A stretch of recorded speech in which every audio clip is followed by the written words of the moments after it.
But right now, I would love for you guys to give your attention to Donna Murray from DPI. She's going to talk about vendors and procurement considerations.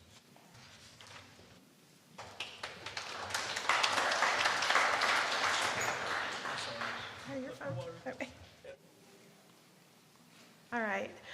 Thanks, everyone, for having me. I am Donna Murray. I'm the Digital Accessibility Specialist at the North Carolina Department of Public Instruction. And today we're going to talk about accessibility in project management and in procurement.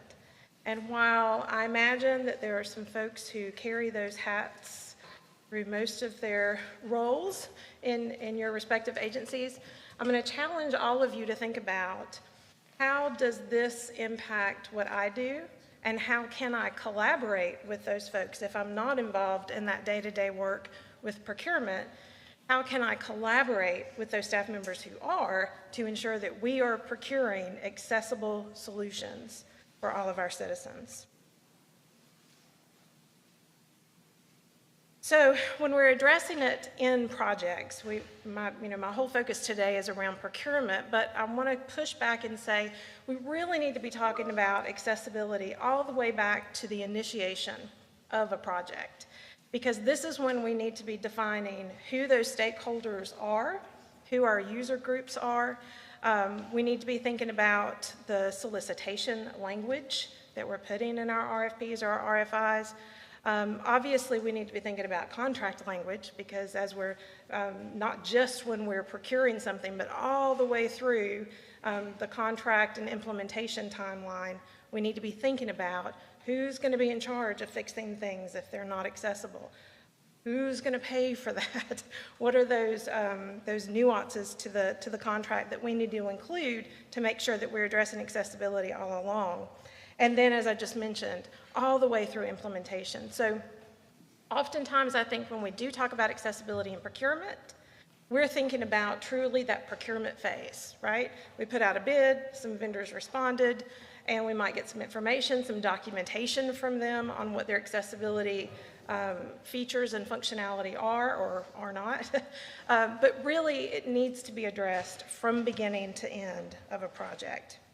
And when we think about why it matters, and we've talked about, and I've heard this kind of mentioned throughout today, certainly there's a legal component. And if you've not heard me speak before, this is one of my famous sayings is, if I can't get you to the table to talk about accessibility because it's a moral imperative, then let me tell you about the laws. And there are laws that are guiding this, and I think the leverage that we've had with the ADA Title II rule that came out in 2024 has been that it's been able to get people to the table. And if that's what gets you here, that'll get you here, and then hopefully along the way I can convince you that it's just the right thing to do. So certainly a reduced legal risk, but hopefully it also means that if we're proactively addressing accessibility, there's going to be less asks for support in that space, because we've already proactively dealt with it. It's definitely cheaper than trying to fix it after the fact. I think you can ask any vendor, or really any agency who has had like an Office of Civil Rights complaint or an ADA complaint, that trying to fix it after the fact is going to be more expensive, not just in funding, but also just in human resources and time. It's definitely going to give an opportunity for us to prove that we can be trusted. And what I mean by that is, we say we've got wonderful services and activities and programs, and that's great, but we need to practice what we preach. And so when we have accessible services, activities, and programs, we're building that trust with our stakeholders. And as we've talked about today, there are some folks who have to have these accessibility features because it is essential in order to access information. But really, it can be helpful for everyone. And our panel did a great job this morning of some of those questions where we were all raising our hands, and I think I raised my hand for everyone, and I told my neighbor, I said, a lot of these happened today, right? So there's a lot of, there's a lot of instances where it's not just about our people with disabilities. While that's critically important, it's actually bigger than that. It can be helpful for everyone. So in that project initiation, there are a few things that we need to think about. One, of course, is who are our users and what do they need? And you're going to hear me say this multiple times throughout our time together today, and that is we need to be talking to users with disabilities. We need to be hearing those experiences from them and getting their feedback on how or how not accessible our content and solutions are. We need to be looking at the market. And so as we're preparing on a project and we're thinking about a potential solution, we need to be looking at what is the current space, not just in terms of solutions that match our purpose, our procurement purpose, but also what does it look like for accessibility in the realm of those types of solutions? So if I'm out there looking for a mobile app that my customers are going to be logging into to access information, what does the market look like for those types of apps? Because if, generally speaking, those apps are just widely inaccessible, that could help inform what's going to be written in my solicitation language. If I already know some things that that I need to trigger in my mind when I'm meeting with these vendors, I need to be able to know, well, generally speaking, there's a lack of accessibility in this piece of those types of mobile apps. So having that market research done can be helpful. Understanding your internal readiness. Now, depending on how interactive the tool is, you may find that you're going to need some outside expertise in order to come in and help you vet those bids. That's not always the case. There's some times where even if you don't consider yourself very techie, even though there are some very technical standards in the WCAG standards, for generally speaking, if you're procuring a tool that is pretty static in nature, so maybe a web page, for example, versus something interactive where a user is going to interact and then get feedback and it's interactive, there's not as many standards that are going to apply like there would be for an interactive tool or a mobile app. So it may not be that you have to rely on a lot of expertise or outside expertise if you don't have anybody in-house to manage that review. But you need to be mindful of that and think about what is our internal readiness? What are we internally prepared to review, and what do we need to go ahead and be mindful of looking to help us when we get to that bid review? Everyone has a role and responsibility when it comes to accessibility, but I challenge us when we're thinking about procurement and project management teams to think about who needs to be at the table. And again, I'm going to say, make sure that at the table we've included users with disabilities. Otherwise, we're making some assumptions on what people need. Go ahead and start drafting your requirements. On my website, I meant to mention that I've got a resource document that I'll share with you at the end of the presentation that's chock full of resources, and one of those is some sample language for your solicitation documents. And then go ahead and start identifying what are your potential risks. And what I mean by that are, well, really some of the things we've already talked about. Do we really know our users? And if not, what's the risk of not really understanding what our users are going to need? Is there a risk with, again, that there's not really a lot out in the market that's accessible? And how are we going to mitigate that risk to make sure that folks have access even if the only options we have are some not fully accessible products? Those are things we need to be talking about at the beginning of our projects. Now, when we're talking about solicitation language, again, I've got some sample language that you can look at on my website, but really a couple of things to highlight. One, we need to make sure that we are addressing in our solicitation language what standards we're expecting our vendors to meet. And so certainly ADA Title II, I mentioned Title I in Section 504 here because that may come into play. Title I is specific to employee-facing content. Remember, Title II is about public-facing content. In the land of education, that's my hat that I just put on, that also includes our students, so that means instructional materials have to be accessible. But Section 504, there's some nuance there depending on how you're funded, which federal agencies you might get funding from. So for example, HHS, the federal HHS, actually put out a rule that goes along with Section 504 that has the same WCAG requirements that ADA Title II has, but it also includes internal-facing content. So we've mentioned today that there are some other civil rights laws and policies that speak to not just external-facing, but internal-facing. And then the other thing to mention in that your solicitation language is what documentation are you going to be expecting from those responses. So if you're going to be expecting a VPAT or an ACR, which we're going to talk about in a minute, then we need to make sure that we're articulating that. And if you're expecting them to give you a roadmap, especially if you already know by the market that there's probably not a lot of fully accessible solutions out there, then let's go ahead and proactively ask for that roadmap so that we're not having to ask for it later, because we will if we're not getting it up front. So in that accessibility review, there's a few things that we need to consider. One is, again, in the very next slide, we're going to talk about exactly what a VPAT and an ACR are. But there's also, I think, an opportunity for us to expand that review, because in a moment when I talk about that template and the report that you might get from vendors, or that we often ask for from vendors, there's still some information that's missing. I don't really get a good feel of what their commitment is to accessibility. Is it a culture thing, or did you just fill out the form, or did you even have a third party check it off and you can't even speak to it, right? So those supplementary questions we're going to talk about in just a moment. I push for us to have product demos. That does not always happen. At least I know here's my education hat again, at least in the land that I've worked in, we don't always have a product demo. It's hard for me to just go by that checklist that they submit. I want to see it. I want you to demo that keyboard testing. I want to see exactly how you use a screen reader with that solution, and show me if there are any gaps, what they are.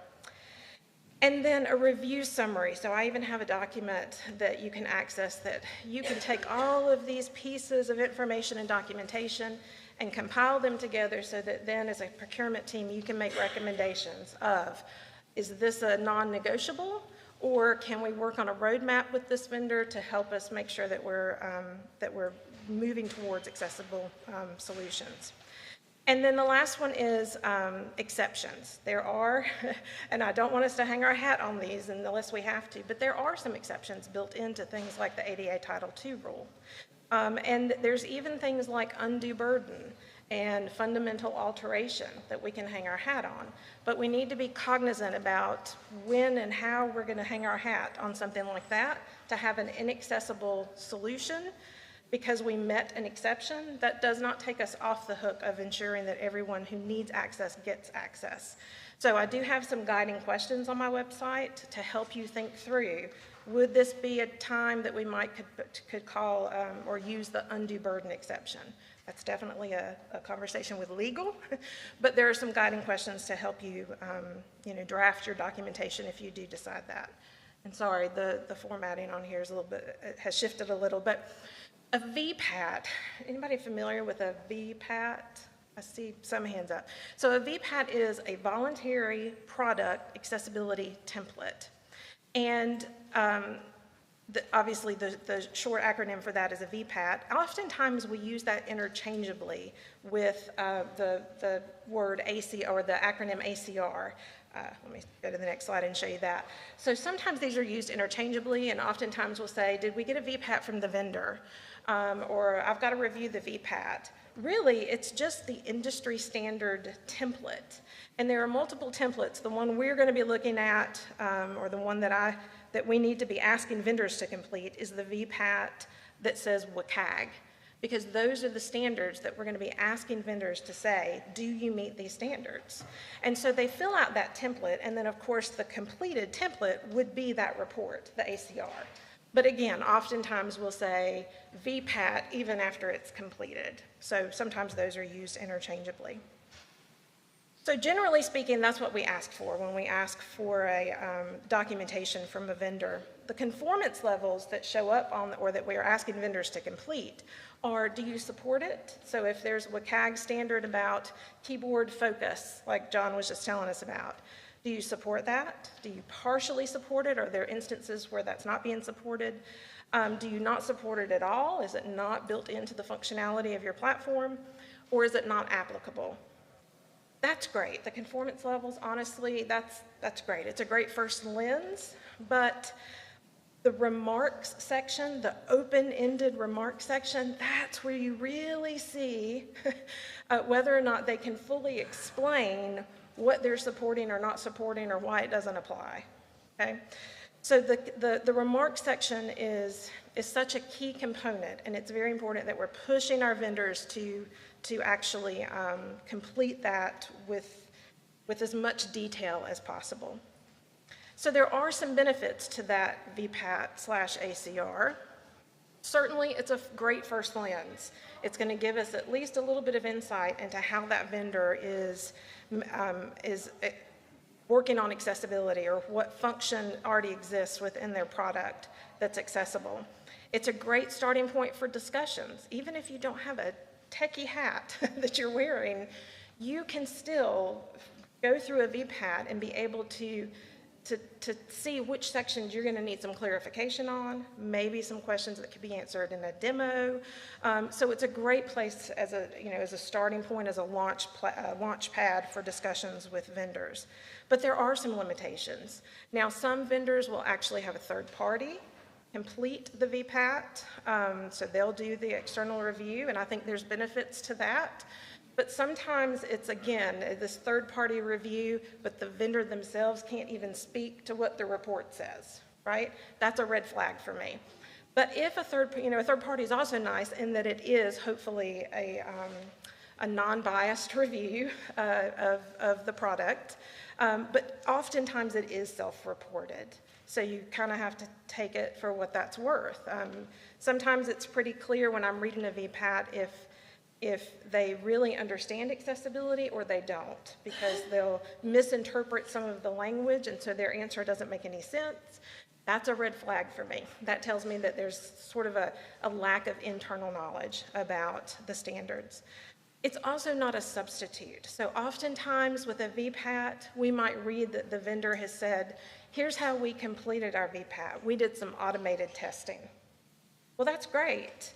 But what I haven't heard from them is, did you do any manual testing? Because as we've learned, there's some human context that comes into play when we're talking about accessibility. And again, I told you I'm going to say this a lot of times today, did you talk to any users? Did you have any user testing? Did you include people with disabilities all through your product development? If you didn't, I want to know why, and I want to know how that's going to change for future iterations of your product. So ACR or a VPAT is great, but it's important to recognize what it can do and what it can't do. Now, these are what I call features of a good ACR or an effective ACR or VPAT. Again, very detailed. The more detailed, the better.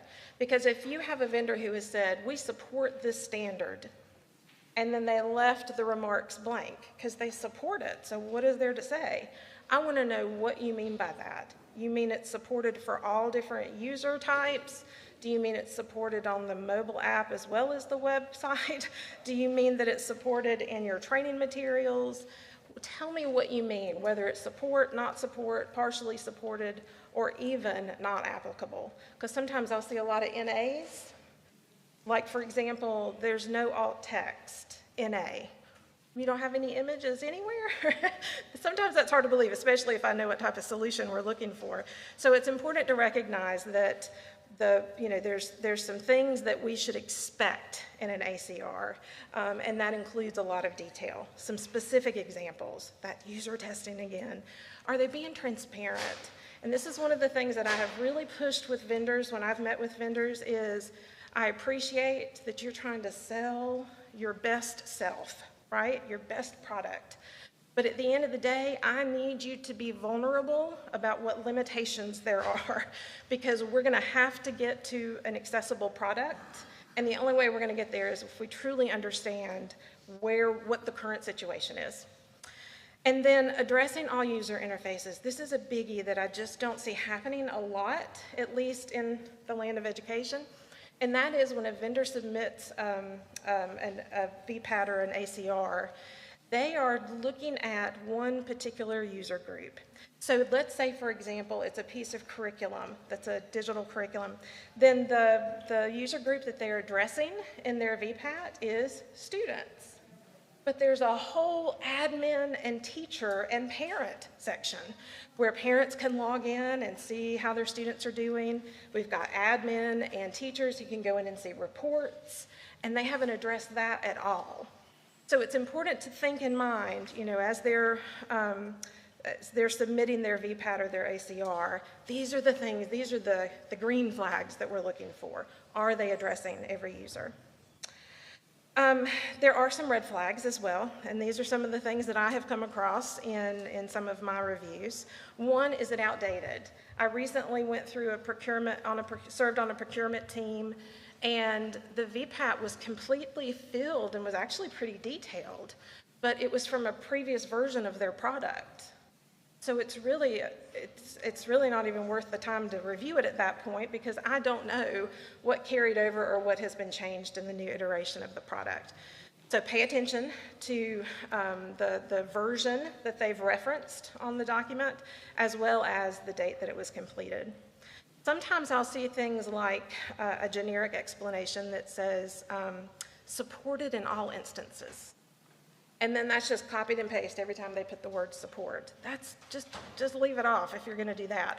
I need detail. What do you mean it's supported in all instances? Are there instances in every piece of the solution, or just in a specific section or user interface? So, those are the types of things that are going to prompt you to think about, oh, this is a question I need some clarification on. I see some vendors that, again, will do does not support or NA, and then they tell me nothing else about it. That's going to need some follow-up, because that's not telling me enough information to understand exactly why they, I've reviewed some before that have lots of NAs. And knowing the type of solution I'm looking for, I'm expecting some of those standards to be covered, and you're telling me it's not even applicable. So that tells me again that that I need to ask some follow-up questions, but honestly, it may be even a red flag that tells me they're not even really sure if they understand accessibility in the first place. There are times where there's contradictions, and I'll talk about John's. I wonder how John got that cardboard keyboard in his vehicle. That has been on my mind since he presented it. Sorry. There are contradictions sometimes. So for example, if I have a vendor that says, yes, we're keyboard accessible, and then they put, well, but we don't have keyboard focus. We do not support that. That's a contradiction. Like, how, okay, I can't get trapped, but you're telling me I don't have focus? That tells me that, I'm going to need some clarification. So in my documentation that I have as a resource, I have some of those contradictions to look for. So if they've answered supports on this but does not support on this, that's going to be a question that you're going to want to follow up on. And another thing, surprise, surprise, do they have any user testing? Because if not, that's a red flag. Have they said that they've done any AT testing or any screen reader testing? Maybe they said they only use narrator in their screen reader testing. I want to know, what else did you use? And if not, then that's going to be a follow-up I'm going to expect you to do before our next meeting. Now, some of us are not very techy. Some of us may not be able to follow along with that code that John had up here earlier, and that's okay. You can still have a role and a voice in this work. So if you're a non-tech reviewer, I challenge you, don't turn away from the accessibility stuff, because that's just going to be somebody else's job. I encourage you to look at it, and you can at least look through and say, is there enough detail here? Did they tell their accessibility story? If there's a lack of detail, or if there's some incomplete sections, or they didn't respond to some of the standards, if they didn't talk about user testing, those are things that you, even as a non-techie, could bring up in those vendor conversations. And then, of course, that goes along with the follow-up. You could ask those questions. I actually have some demo scripts that built out on my website that you could use, even if you're non-techie. I've got some guiding questions for you of some things that you could ask in the demo to have them provide some clarity. Now, these are some issues that I say are common issues, and I've got some additional guidance on the website for these, but these are things that I have come across when I've gone through some procurements, looking at the VPAT and the ACR. One is just a narrow focus. Remember, again, not all the user interfaces are covered. Usually it's just one user interface that they've addressed.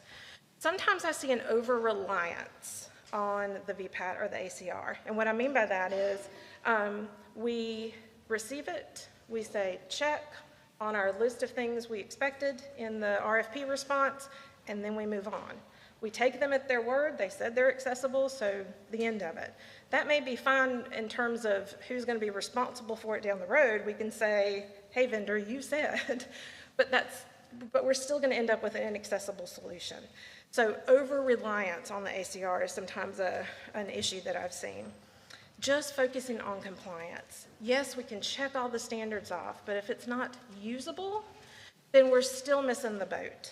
So again, involve users and get their feedback. The lack of demo, I talked about that, how important that is.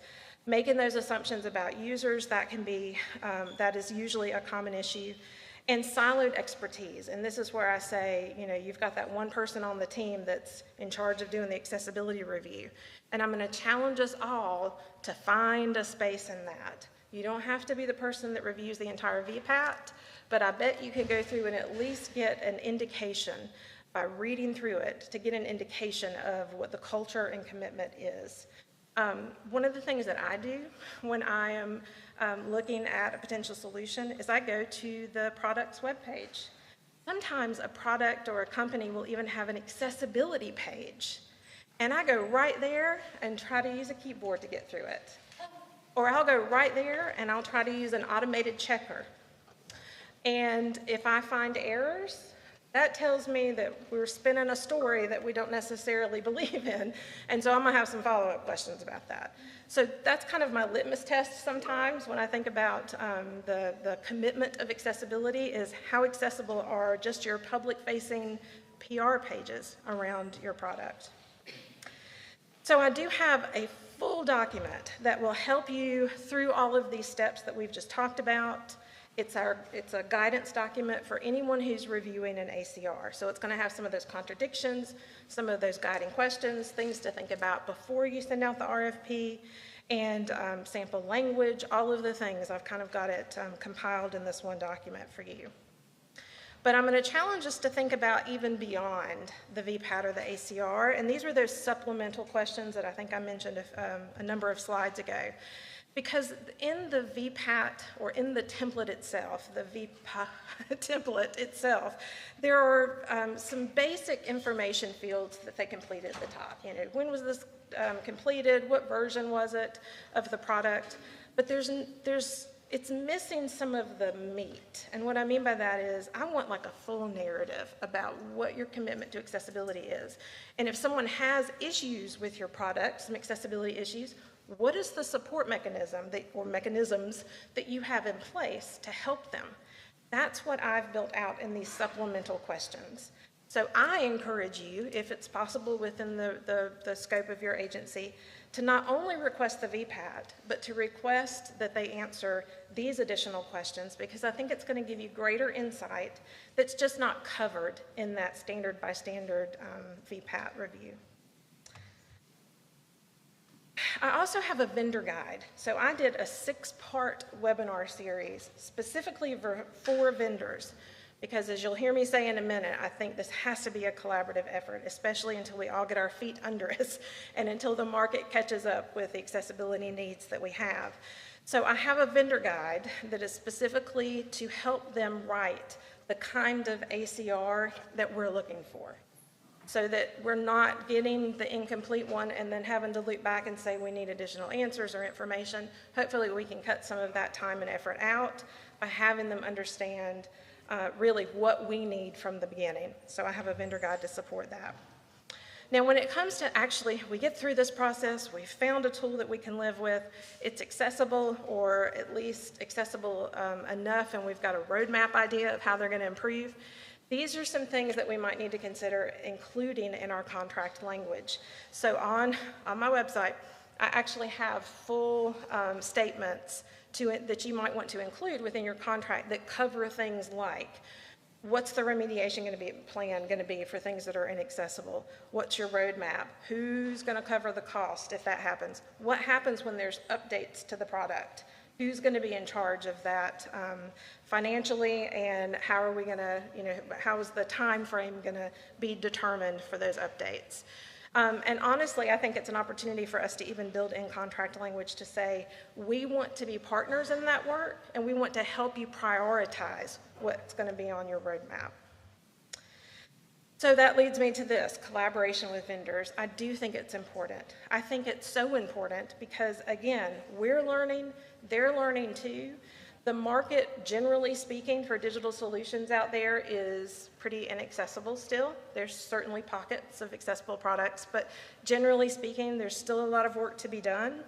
So I think the best thing that we can do is, as much as possible, work hand in hand. And so I've got some strategies on my website to help you think about how could we approach a vendor and request that this be a collaborative effort, that we're involved in giving some user feedback and then working with them to prioritize that roadmap. I think that that's a huge piece that we may be missing. So in my webinar series with vendors, I did a whole webinar on this, and I challenged vendors. If you are going to a client and they're not talking about accessibility, then you bring it up. It's an opportunity, I think, for that to be both ways, for us to learn together and to push each other to grow with accessible content.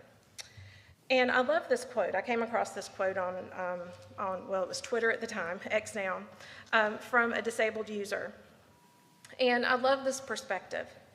As a person with a disability, it's frustrating to hear that when a non-disabled user encounters a feature that does not allow them to proceed, it's considered a bug to fix. When a user with a disability meets the same, we hear, we're doing accessibility in the future. So I challenge us to, that's some food for thought. I'm challenging us to think about who are we willing to leave behind in this work. One of the things that I spent some time digging into were the self-assessments of federal government agencies, because I feel like that's as close to what we're talking about, and they've already been living this type of accessibility work for a number of years now because they've been held to Section 508 standards, which is not exactly the same as what we're held to with ADA. They have to meet with CAG 2.0, and we have to meet 2.1, but it's pretty similar in when you think about most of them starting from scratch like we have. So in the Section 508 self-assessments, I paid attention to the open-ended responses, where they were asked what works, what didn't work, what have been your challenges, and these were the trends that I found. Lack of cross-team coordination. So we don't have, our trainers talking to our IT folks. We don't have our IT folks talking to our procurement teams. So that cross-team coordination was lacking. The ones who felt like they weren't being successful also said, we just don't have any structured processes in place. It's just kind of ad hoc. And that once the contract is signed, it's like we don't talk to the vendor anymore. So the ones who said we're not being as successful as we feel like we should be, these are some of the trends that they said were some barriers. And one of the things that I continued to see elevated for the ones that said this has been successful for us was that collaboration piece. Not just collaboration with vendors, although that was included. It was also about collaboration across teams, across agencies. I heard someone mention the issue with, or the challenge with, just an awareness campaign, just getting the word out. The more we can collaborate, I think, across our agencies, across our teams, the better the better we're going to be able to bridge that gap. Find accessibility champions and lift them up. If you have someone who is really leading the work with accessibility, give them a microphone and give them an opportunity to be celebrated, because there's going to have to be some small wins that we celebrate along the way. We can't just wait until we hit the big mile markers along our roadmap. webinar series that I mentioned earlier, I have all of the slide decks and the recordings on my website. So I challenge you, when you're going through a project management process, when you're working with vendors, point them there. If they don't know about accessibility, please go explore the resources and the webinars to help you get your feet under you when it comes to accessibility. And I actually have built out maturity models that can help not just vendors, but also our public school units, and I've even got a maturity model for local and state government that will allow you to kind of get an idea of what your current landscape is across 10 different dimensions, including risk mitigation, roles and responsibilities, procurement, and it's just a chance for you to think about where are we, and then how do we move forward from where we are. So I have some example growth strategies on there. I've got some planning templates, lots of resources for you to help you and your teams decide where you are and how to get better. My digital accessibility website is linked here, but it's also in the resource document that I will be sharing in just a couple of slides. And that's where you can find everything. I kind of highlighted the procurement page because that's where a lot of these specific resources are. This is my girl. This is Olivia, my daughter. She's 20 years old, and she has multiple disabilities. And she has never called me mama. But a few weeks ago, she'll do some scripting, but that's about it in terms of her communication, speaking communication. But a few weeks ago, I was sitting with her, and I was trying to explain to her that I was going to be retiring in a few weeks. And she said, clear as a bell, I'll have you all to myself. And so as I stand here today, wrapping up the final presentation in a 29-year career in education, I'm going to challenge you to think about her when you're thinking about making content accessible. And think about a lot of us in this room who are challenged with some disability that may keep us from accessing the services and programs and activities that we have, these wonderful things that we're providing for citizens. And think about all of the citizens that we serve, because while it is essential for some, it is helpful for everyone. So here's my resource document, and thank you for having me today.